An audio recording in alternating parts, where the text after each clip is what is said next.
गुना। केंद्रीय कैबिनेट ने लड़कियों की शादी की उम्र की कानूनी सीमा 18 साल से बढ़ाकर 21 साल करने के प्रस्ताव को पास कर दिया है। इस फैसले के बाद सरकार बाल विवाह निषेध अधिनियम 2006 में संशोधन संसद में पेश करेगी।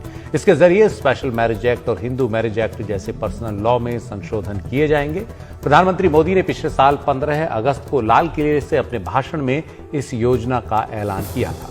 सरकार ने यह फैसला इस मसले पर जया जेटली की अगुवाई में बनी टास्क फोर्स द्वारा दिसंबर 2020 में नीति आयोग को सौंपी गई सिफारिशों के आधार पर लिया है।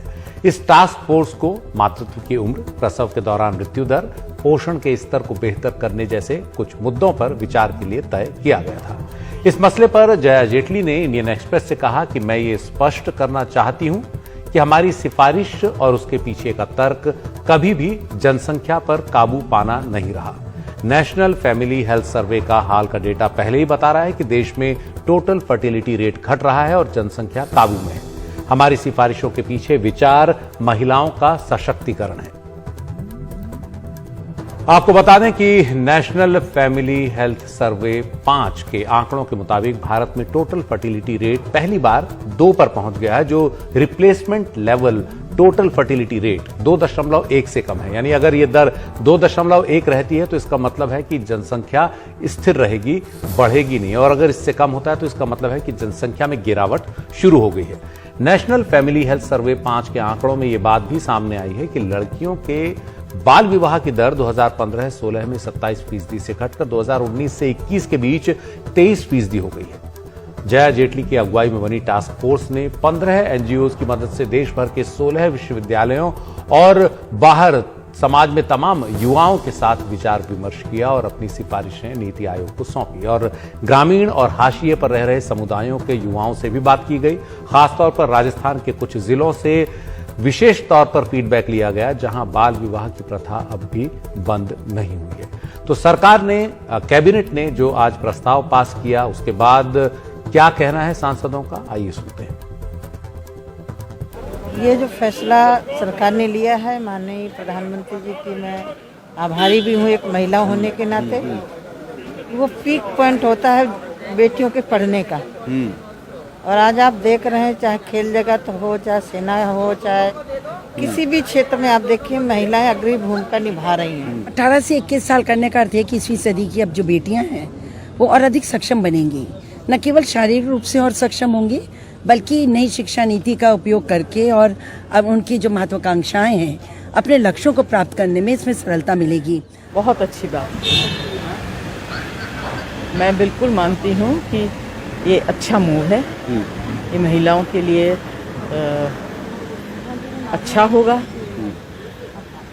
लड़कियां पढ़ लिख सकेंगी, हो सकता है कि इस साल में नौकरी भी मिल जाए, इंडिपेंडेंट भी हो जाएंगी। मैं ये सोचती हूँ कि हर महिलाओं को फाइनेंशियली इंडिपेंडेंट होने का मौका मिलना चाहिए। शायद इसको बढ़ाने से ये मौका उनको मिल जाए। मुझे लगता है बहुत सही फैसला कैबिनेट ने दिया है।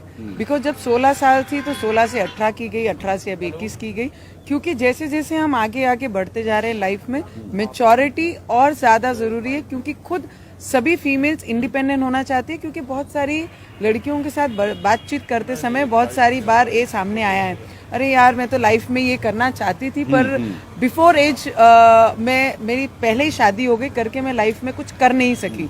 तो मुझे लगता है ये 18 से जो 21 किया गया है ये लड़कियों के हित के इसमें दिया है।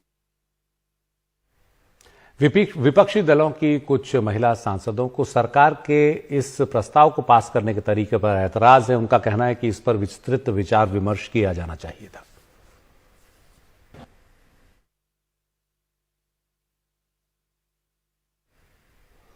और हम आपको बातचीत सुनाएंगे विपक्ष के कुछ सांसदों की भी। हमारे साथ 2 खास मेहमान हैं। रंजना कुमारी हैं, निदेशक सेंटर फॉर सोशल रिसर्च, और इसके अलावा शिवसेना की सांसद प्रियंका चतुर्वेदी। आप दोनों का स्वागत है। प्रियंका जी, आपको कुछ ऐतराज था इस मुद्दे पर, सरकार के रवैये का, सरकार के तरीके का। क्या ऐतराज है आपको, जबकि कई सांसद, महिलाएं, समाज में और भी लोग इस फैसले के साथ हैं? देखिए, अगर अपफ्रंट उस डिसीजन को पढ़े, मेरी आवाज एको कर रही है। जी आप बोलिए। तो अगर आप अपफ्रंट देखें तो एनीवन विल वेलकम दिस, पर अल्टीमेटली हमें कहीं ना कहीं देखना होगा कि हर चीज कानूनी दायरे में क्यों आती है, क्यों हम चेंजेस सोसाइटी के माध्यम से नहीं ला सकते हैं। महिलाएं सशक्त तब बनेंगी जब उनके पास एजुकेशन की सुविधाएं होंगी, जब उनके पास हेल्थ की फैसिलिटीज होंगी, आप उनको निर्णय देने की काबिलियत देंगे।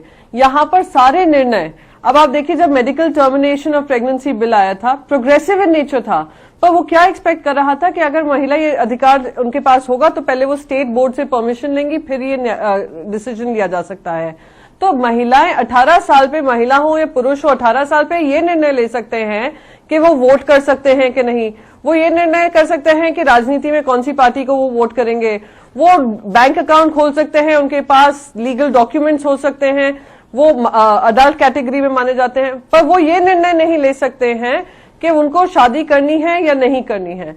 तो अगर हम world wide 18 is the cut off age, तो मैं मानती हूं कहीं ना कहीं उनकी मैच्योरिटी, उनकी कैपेबिलिटी, उनकी आशाएं जो भी हों, जो भी डिसीजन लेना हो, and who are we to sit in judgement कि किसी को शादी करनी है या किसी को एजुकेशन आगे पढ़ना है, किसी को करियर पे कॉन्सेंट्रेट करना है, that freedom of choice should be that of the woman.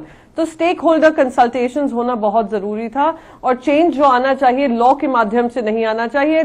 Change जो भी आए सोसाइटी को चेंज करके आना चाहिए, वरना अगर सोसाइटी चेंज नहीं होती है तो हम देख रहे हैं चाइल्ड मैरिजेस कोविड के समय पे कितनी बढ़ गई हैं। महिला अभी भी, बेटियां अभी भी बोझ मानी जाती हैं बहुत सारे सोसाइटीज में। तो वो चेंज लाना बहुत महत्वपूर्ण है। This is my understanding of how things should work and how emancipation of women can happen. जी बिल्कुल, लेकिन सरकार के पास कानून बनाने का अधिकार है और कानून सरकार बना सकती है। सामाजिक जो बदलाव है वो एक और प्रक्रिया है जो साथ साथ चलनी चाहिए और तेजी से चलनी चाहिए। रंजना जी, आप क्या इस मसले पर पूरी तरह सहमत हैं प्रियंका जी के साथ? देखिए सुशील जी, ना सिर्फ हम लोग इस मसले से सहमत है, बल्कि हम लोगों ने इस मसले को सामने लाने में कैंपेन चलाया, और हम लोगों ने मांग की कि लड़की और लड़के की उम्र एक होनी चाहिए शादी की। 21 लड़का हो, 18 लड़की हो, ये कोई, इसका कोई रैशनल नहीं है, ना कोई फिजिकल, ना साइकोलॉजिकल, ना कोई सोशल रैशनल इसके पीछे है। तो फिर क्यों हम लोगों ने अलग अलग उम्र रखी हुई है? और दूसरा ये कि देखिए अभी की जो परिस्थितियां हैं उसमें 21 साल की लड़की ग्रेजुएट हो जाती है, या जो भी प्रोफेशनल पढ़ाई में जाना चाहे वो पूरा कर सकती है, अपने पैरों पर खड़े होने का, उसकी जो एम्प्लॉयबिलिटी है वो बढ़ जाती है। तो ऐसे में जब वो शादी में जाती है तो संभावना अगर हिंसा की वहां है, और जो कि अक्सर खासतौर से फैमिली हेल्थ सर्वे का आपने जिक्र किया, उसका इंटरप्रिटेशन हम लोगों ने किया, कई राज्यों में 40 से 50% औरतों ने रिपोर्ट किया कि शादी में उनके साथ मारपीट हुई। जब बच्ची छोटी उम्र की होती है, और खासतौर से 18 से कम या 18 तक की बच्चियां, तो ये संभावना बढ़ जाती है।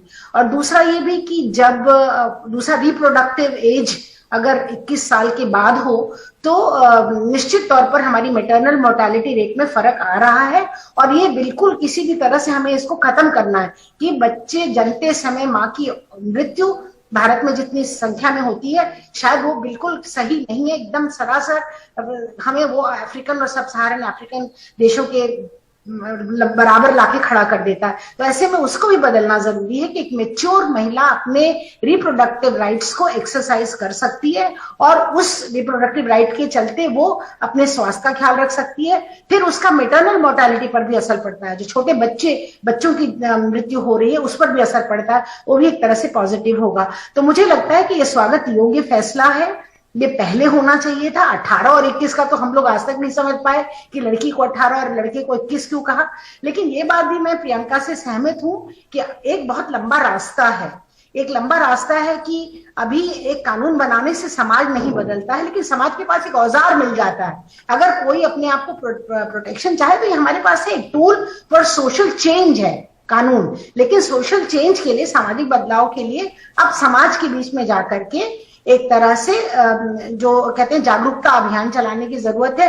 क्योंकि देखिए शादी एक सामाजिक व्यवस्था है, और ये सामाजिक व्यवस्था धर्म, कल्चर, ट्रेडिशंस, ये सबको मिला के बनी हुई है और सदियों से चली आ रही है। तो बदलना ये तो कोई मैजिक बैंड तो है नहीं कि हमने कानून बना दिया बदल जाएगा, लेकिन बदलना जरूरी है लड़की के हक के लिए, उसके एम्पावरमेंट के लिए, उसको हिंसा से बचाने के लिए और अपने पैरों पर खड़े होकर के अपनी जिंदगी बनाने का हक देने के लिए जरूरी है। जी बिल्कुल। प्रियंका जी, आपने सुना रंजना जी को।